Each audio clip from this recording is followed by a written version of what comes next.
Hey, what's up, everybody? It's Corey again. One more dope story. Yeah. Let me see.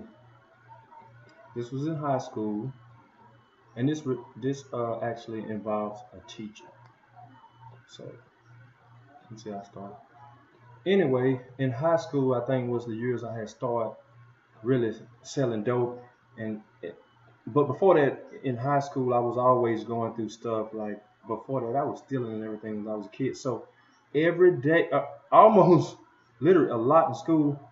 I wouldn't come home, and then Anthony had to go home and tell mom what happened to Corey. The cops came and got him from school. I was in and out, or even if I wasn't even involved, they would always something happen. The cops would come ask me, which I think is harassment now that I look back on it. But it stemmed from a lot, and I was doing a lot. But I had let that part of my life go, and I had kind of involved in even worse shit, probably or better. Anyway, I was selling dope, but I used to sell weed at high school. I remember it got to the point the principal started asking me about it. Everybody knew about it. It was a little white kid. I don't know his name. He used to wear a big ass bifocal. If I saw him, I would remember. But he used to snitch me out. But this nigga would buy all my weed and go tell on me every fucking day. I remember one day I came to school because they had started trying to search me when I got off the bus. So I stopped riding the bus and I was getting pulled over like because I didn't have a license, but I was driving the car. And I mean, I'm the only nigga y'all remember back then. I was in the East. I mean, in high school with a fucking Cadillac on some 30s. Four motherfuckers was even riding around with the gold lack at my age. Anyway, so I'm in high school driving. So I would either have Honey Bun drop me off, like in the back of the school, but no matter what, I used to just kind of sneak into school because they were searching me and they always thought I was selling weed at school, which I was. They never caught me. But one day he came close. I had sold the dude. I knew he was snitching on me. And I sold him like he coming by some stupid shit. Nigga by like fucking 40 joints. So I sell him the 40 joints. And I knew he was snitching. So I go to the restroom. You know, the ceiling grid. I step on the commode and put the weed over the ceiling grid. I got down to piss. The fucking principal running to the restroom behind me. Hey, Corey, what are you doing? I'm like, nigga, I'm taking a piss. So he wanted to search me. I was like, nah, you're not searching me. So he brought me to the, I was like, look, I pulled out all my pocket. I don't got shit. And they looked in the restroom. They didn't find it. The whole time the weed was in the ceiling. But anyway, me doing all this mischief stuff at schools, I even had a leg monitor on my leg. And I know some of y'all probably remember that, and probably not.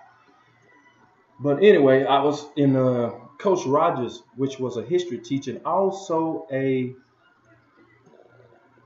like PE or whatever you call it, coach. He was a coach.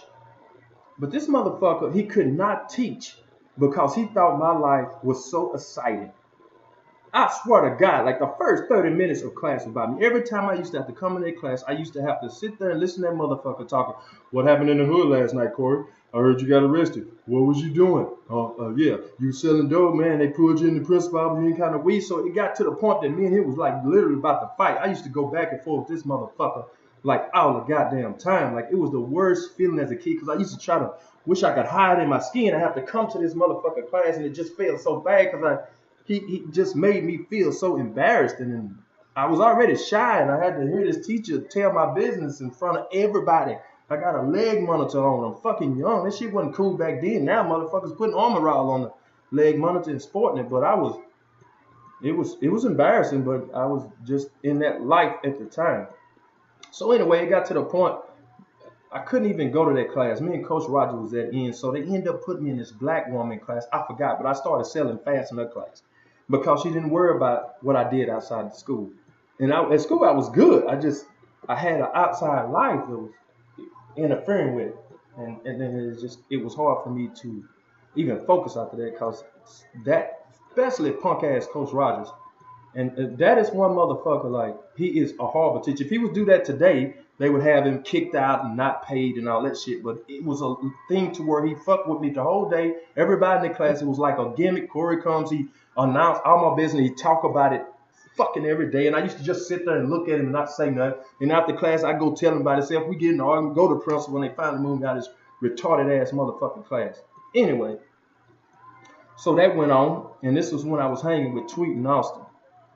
So back then, I didn't give a fuck. If I thought it, I done it, and I fucking deal with the consequence after that. I pulled up, I had me, Tweet, Austin, I pulled up at that nigga house with a fucking bicycle with about fucking 40 bricks. Nigga, we slung bricks all through that motherfucker window. And I did get locked up for that because I think my friend Tweet, as usually, he snitched me out. But anyway, shit.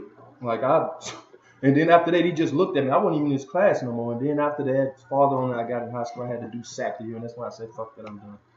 But at school, that was one of my worst experiences dealing with Coach Rogers, because how unprofessional he was. Even though I was a menace in the streets, in his class, I was quiet as a mouse because I didn't want to be bothered.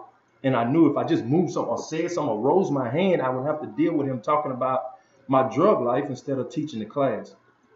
And it was horrific. And everybody in the class knew it. Even some of my friends still remember it. It was just such an awkward situation. And that's one teacher. I wish, man, that's one guy. And I saw that motherfucker at a football game, the Jasper Bulldog game. He can't even look in my eye. I was trying to catch his eye. He's such a retarded motherfucker, and he know it was wrong. And you know what I mean? I mean, it's just one motherfucker. I wish I could just straight up lock us in the ring and let us lash it out, man. Let us box it out. I'll beat that motherfucker eyeballs through his head. But anyway, that's one of my school stories of me selling dope. But they never caught me selling dope at school. But I used to pump weed all through high school. But that's another dope story. Wasn't proud of it. I didn't really want to talk about it, but I wanted to expose Coach Rogers' retarded ass, and I think he still worked there. So that's one of my stories, exposing the retarded teacher. That's all I wanted to say. I wanted to put that nigga out there. Thank you for listening, you know. Like I said, I'm still here. I'm still going. And that motherfucker told me I would never be shitting. Corey, you're going to be in prison the rest of your life. Ha! You was wrong, motherfucker.